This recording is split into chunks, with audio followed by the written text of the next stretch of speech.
रुख करते हैं मुल्तान का। सिविल सेक्रेटेरिएट जनूबी पंजाब का मंसूबा तेजी के साथ तकमील की जानिब गामजन है। मंसूबे को दी गई डेडलाइन के अंदर मुकम्मल करने के लिए लेबर की तादाद बढ़ा दी गई है, जबकि दूसरी तरफ प्रोजेक्ट में शामिल सरकारी अफसरान की रिहाइश का इंतजामिया के हवाले करने की तैयारियां शुरू कर दी गई। मंसूबे पर काम की पेशरफ्त का जायजा लेने के लिए सेक्रेटरी सर्विसेज जनूबी पंजाब इंजीनियर अमजद शेख खान तरीन की जेर सदारत जायजा इजलास मुनाकिद हुआ, जिसमें additional secretary Muhammad Farooq Dogar, DGP PHA Asif Rauf Khan, project director Faisal Zaman और IGP के हुकाम शरीक हुए।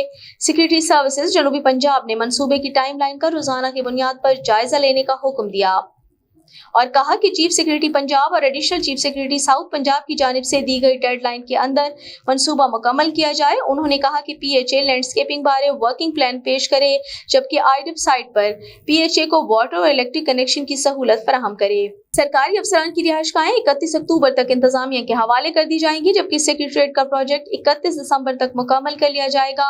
उन्होंने बताया कि सेक्रेटरीट में टाइल वर्क का काम तेजी से जारी है और GOR का रोड नेटवर्क बाउंड्री वॉल तकमील के आखिरी मराहिल में है, जबकि GOR का फिनिशिंग वर्क 15 अक्टूबर को मुकम्मल कर लिया जाएगा।